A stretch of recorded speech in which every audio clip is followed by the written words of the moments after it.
I'm Quinn. I love playing video games. But right now, I'm doing something I don't really love. I'm cleaning. Or should I say, I'm re-cleaning our family loft. I'm usually playing my favorite video game, Power Up Racers.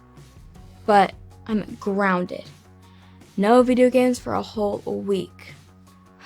The truth is, I deserve to be grounded.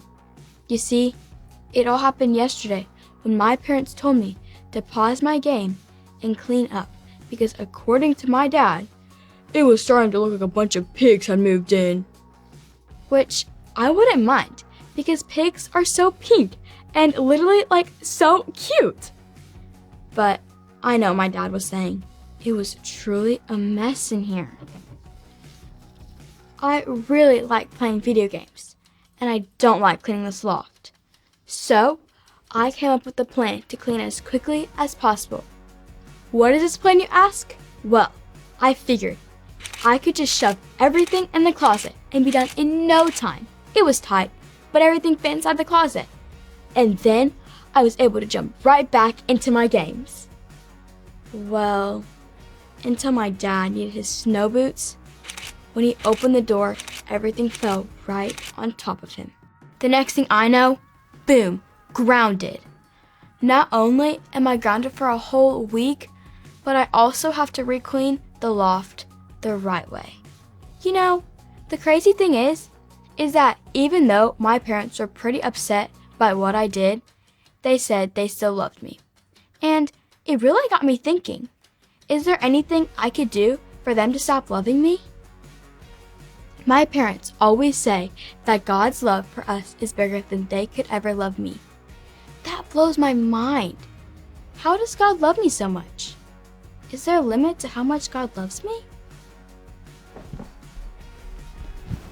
When I have questions like this, I look in the Bible, because the Bible is God's true message to us about Himself. And this question reminds me of a book in the Bible called Judges. See, Judges were people chosen by God to help God's people, the Israelites, do the right thing.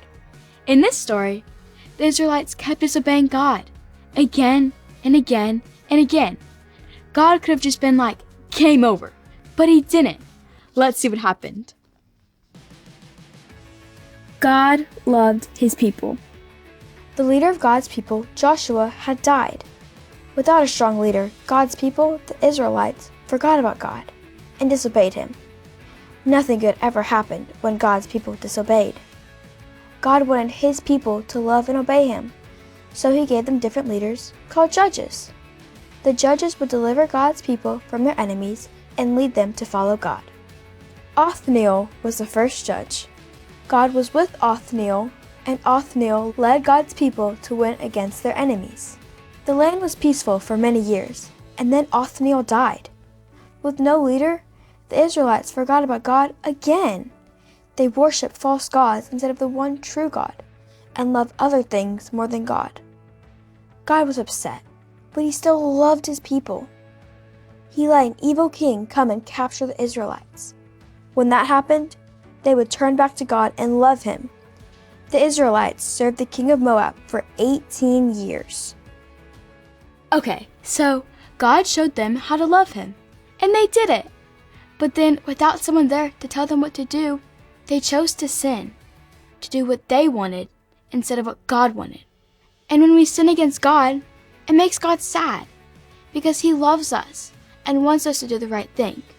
So in this story, they were punished, not because God was mad at them, but because God loved them and wanted them to do the right thing. Okay, now back to our story. Then the Israelites remembered how good it had been when they loved and obeyed God. They cried out to Him, "Save us!"